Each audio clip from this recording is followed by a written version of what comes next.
When Samantha Walford called her mother to tell her about the terrible events of that night, she was at her strangest. Men with masked faces invaded her home in Texas and locked her in her bedroom. But that was not the whole story, because these unknown people had taken her husband with them. Samantha was born on August 28, 1989 in Texas. She was unlucky in love and romance. When she was 19 years old, she found out that she was pregnant with twins. Her high school boyfriend, who the father of her children, did not want to have any role in raising her children. For this reason, he separated from Samantha and left her alone with 2 children. Until one day, Samantha met a person named Ernie. After meeting Ernie, it seemed that his luck has begun. These 2 people had met in a tattoo parlor and quickly developed their relationship. It didn't matter to Ernie that Samantha had 2 children. In fact, everything was the opposite, and Ernie loved Samantha and her children. In 2011, Samantha became pregnant with twins from Ernie, and 2 years later, their 3rd child was born again. Currently, Samantha is a 24-year-old woman who has 5 young children. She and Ernie could not send their children to preschool, so Samantha had a solution.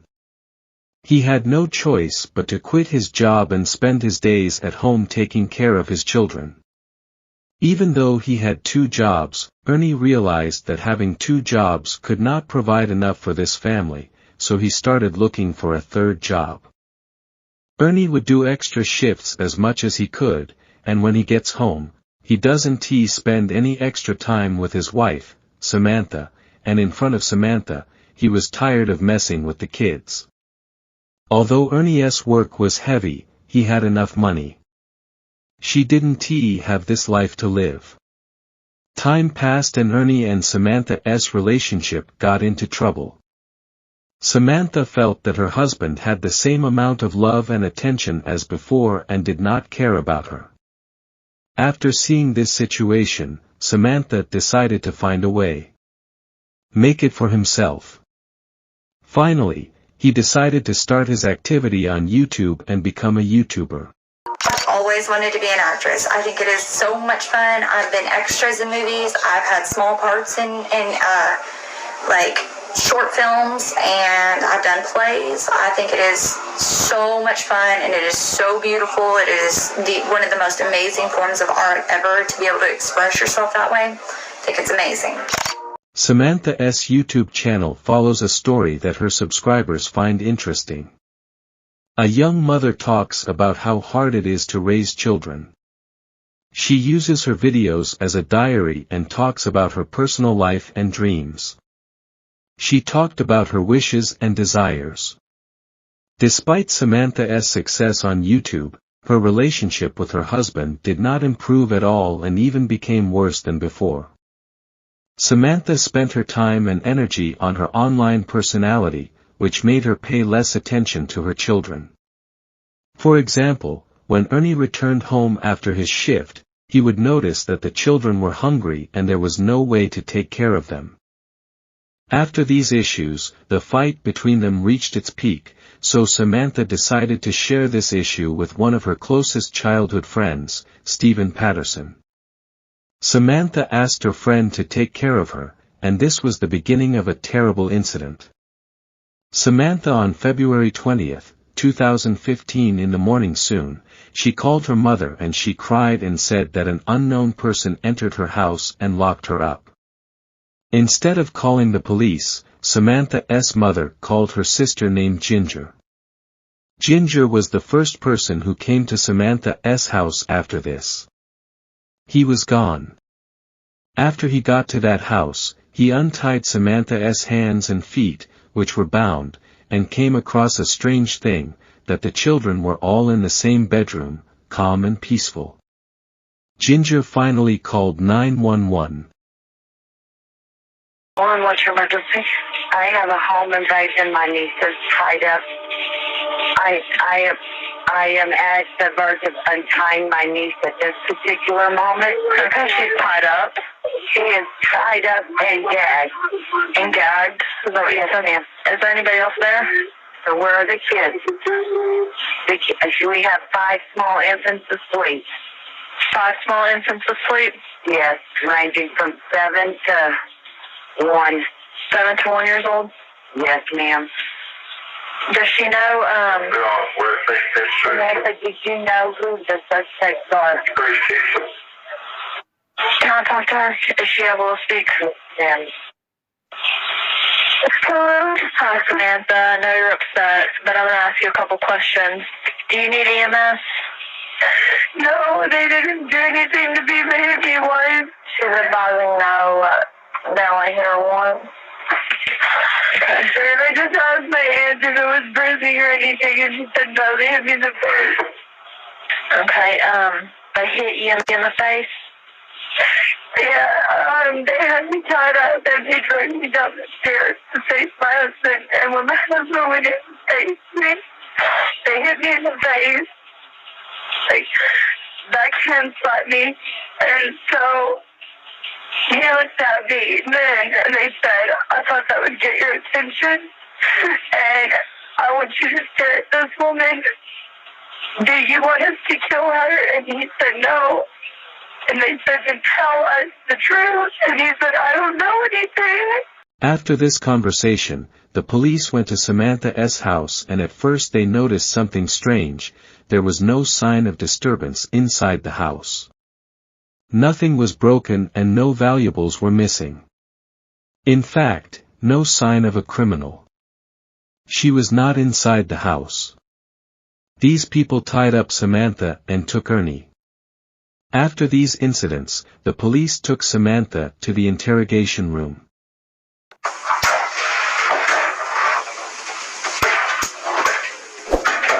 Have you heard anything? Still working on everything. Each part.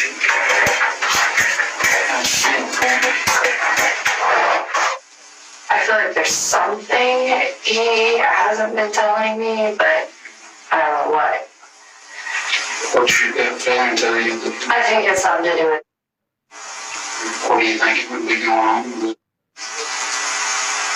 I hate, and I'm usually right, and I hate that there's a problem with getting involved in things that you don't need to be getting involved with. Do you want us to have to kill her too? And he said, no, please don't harm my kids. And they hit him in the mouth. Our kid's okay. And they hit him in the mouth and he said we wouldn't touch a child. And it flew out of his mouth. I don't know if it was a tooth or if it was just spit or what. Something flew out of his mouth because they had the lights on down there. And that's when they started cutting my clothes off and making me stand in front of them. This part of the story that Samantha tells is completely fake. The jacket she claimed to be wearing at the time had no tears.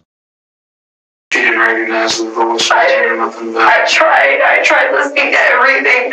They forced him to tell me not to call the police. And he said, don't call the police. And they punched him in the mouth with the gun. I said, that's not what I said for you to tell you. He said, please tell me what to say again. Please just repeat it. So they repeated it. I couldn't understand what they were saying because they were so close to his face and growling in his ear. He said, Sam, don't call the police. I don't care what happens. Don't call the police because they'll come back and they'll kill all the kids. Promise me. And he was screaming at me. I was like, I promise. I know you said something about some money or... Yeah. He said, what do I have to do? Please don't kill me. What do I have to do? And he said, $20,000. You want to know what you have to do? Can you come up with $20,000 in the next 5 minutes? And he's kind of laughed. What did the handgun look like? It was just black. I don't know anything about guns. Could you know the difference between like a revolver and an automatic? Oh, it was definitely like a police pistol. It was whatever those are. Semi-automatics. It wasn't a... That was true. I had to absolutely know the truth that you had no possible involvement in this whatsoever. No. You love her? I didn't. I wouldn't have gone back if I didn't. What all were you willing to do to help me find her? whatever it takes. You don't know where he is? No, I don't. Right. I wish I did. You're positive? I'm positive. You have absolutely no idea where he's at. No, I don't. Do you know who we can call to find where he's at? The only one I can think is because they kept bringing him up. But other than that, you have no Other than that, I have no idea. None. If you have noticed, Samantha holds her palms up, and this movement shows that she is not sure of her statements, and she shows a kind of distrust. This movement of Samantha's hand shows that she has some kind of he begs the police to believe his words. Be honest, because I'm going to tell you what, the evidence we found on the scene is just not matching. I don't think you harmed this boy. But I think you know who did. Because if somebody's going to kidnap him, why is there his blood in y'all's pickup? Kidnappers ain't going to use their pickup to do something with him and then put him out there and put him in the truck and haul him back. In his pickup, he has blood? Mm-hmm. Yeah, it's apparent to me that somebody used his truck. When someone feels intense anxiety, his mouth and throat may become dry, which can lead to coughing if any of these behaviors start or increase. This behavior can be a sign for detectives that they are on the right track and are slowly coming to something who want to arrive. Samantha may be scared because blood was found inside her truck, and this could give the police a series of clues. Alright, we're going to track you straight up. We'll let you, okay? You need something to drink? He left with my phone. Where did he take that? Well, we've got a search warrant for your phone. That phone's going to be ours for a while. Because the calls, every call you've made on it in the past year, we're gonna have to look at. Okay. Every text message, everything. So we've got a search warrant for your phone. Okay? Okay. I'm telling you everything I know. I'm repeating everything I've said. Okay. Well, just go ahead and do your statement. We'll get back with you in a minute, okay? You can look at my record. I'm not somebody that gets into trouble. Sit right there and told me the same story just like you're telling me. And, they try to convince me. You know what I think? I think it's not going to be long. I think they're locking your butt up, what I think. So I think you've been lying to me this whole time. You did get them right. I think you're a liar, what I think. I think you know exactly who did this, and I don't buy your freaking story for a minute. That's what I think. So I tell you what, let's do. Let's just get on with it. That's why I say I've tried to really be honest with you. And that's why I feel that you have done nothing this up here this whole time. If I'm gonna tell you right now, DPS is damn good. Then if you ain't got nothing to hide, and what bothers me is you even hesitate to take that knowing it would positively clear you or positively show that you're hiding something. But what's gonna make you guilty is when we prove that you lied to us in here. Yeah, see the body. Yeah. That's him. Definitely did. Okay. What we need to do now, yeah, he's dead. He's not going to be alive. What we need to do now is two of us need to break off and take him and use a recorder and let's go get that gun. The people who attacked Samantha's house were finally arrested. In the interrogation room of the people who attacked Samantha's house, it was revealed that Samantha was the leader of this group to hide and bury her husband Ernie. The explanation of the two men about the motive of kidnapping Ernie was this: that when Samantha had told them that Ernie was bothering her, and these two men had decided to help Samantha and scare Ernie so that he would leave Samantha alone. When they took Ernie to the forest, they wanted to scare him a little and let him go, but one of them, the kidnapper named Jose, had another idea. Jose finally used the gun he had taken with him to shoot Ernie in the head. Unfortunately, Ernie died after this shot. The doctor who performed the autopsy said that there was evidence that the muzzle of the gun was pressed against Ernie's skin before the shooting. The killer and the kidnappers in this case were sentenced to 75 years and 50 years respectively. He was sentenced to 99 years in prison for planning a pre-planned robbery and murder. Ernie was murdered that night, and it was something that only a monster would do with his children. Thank you for being with me until the end of the video. Please subscribe to the channel and like the video. We are waiting for your comments about this case.